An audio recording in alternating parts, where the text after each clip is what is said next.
Bien, vamos a resumir algunas de las conclusiones principales de esta unidad en la cual hemos cubierto los años 90 hasta el presente en la historia del país.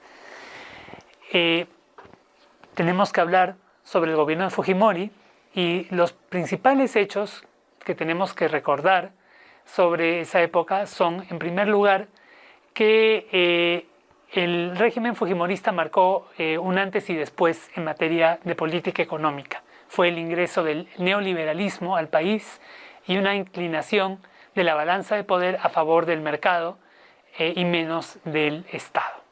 Otro punto que es importante repasar sobre el gobierno de Fujimori es que en este periodo se dio la derrota de los movimientos insurgentes o subversivos de Sendero Luminoso y el MRTA. En particular la derrota de Sendero Luminoso con el golpe de gracia que significó la caída de Abimael Guzmán el año 1992.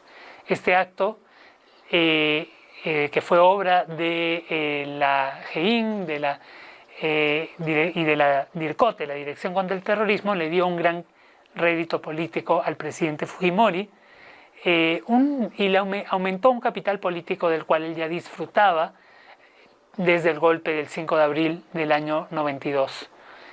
La gente, aunque parezca extraño, quería un gobierno autoritario. Muchos, no todos, pero muchos querían un gobierno autoritario, un gobierno con mano dura que pusiera orden en el país.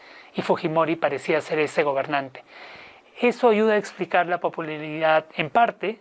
Junto con las políticas populistas de Fujimori, eso ayuda a explicar la popularidad del fujimorismo en los años 90 y incluso después de la caída de Fujimori en años siguientes. También, sin embargo, hay que recordar que en los años 90, durante el gobierno de Fujimori, la corrupción en el país alcanzó niveles que se podrían llamar espectaculares. La corrupción acechó al gobierno de Fujimori desde el inicio, porque la presencia de Vladimiro Montesinos estuvo desde su primera campaña presidencial y eventualmente sería también la causante de la caída del régimen en el año 2000.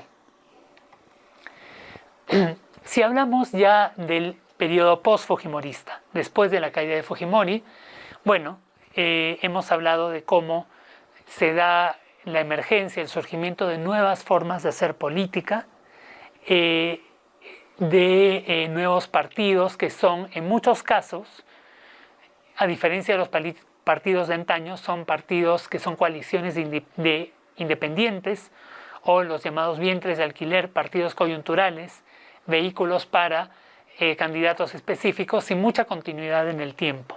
También se dan partidos clientelistas con una estructura clara, con una estructura orgánica, pero sin mucha ideología y sin muchos pensamientos o planes para el país a largo plazo. La década del 2000 también fue testigo de la proliferación de los llamados conflictos sociales y en particular los socioambientales que se dieron a lo largo y ancho del país. Fue la época del Baguazo y también del conflicto de Conga y de muchos otros conflictos que marcaron buena parte de la agenda política en esos años.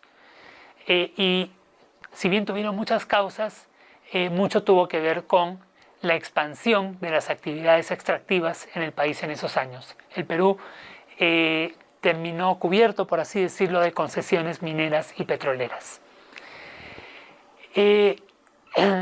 Si hablamos también de esos años, hay que recalcar que si bien se dan grandes logros en lo económico y en algunos aspectos políticos, persisten problemas sociales de diversa índole y algunos hasta aumentan, ¿no?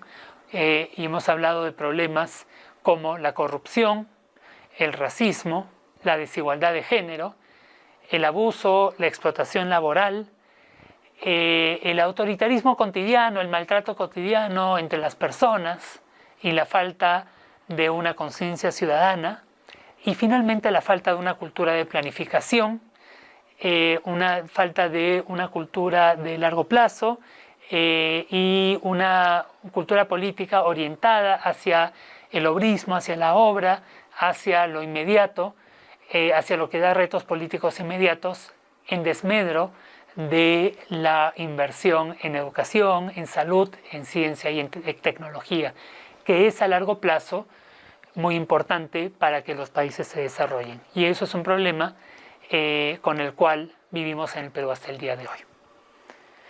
Muchas gracias.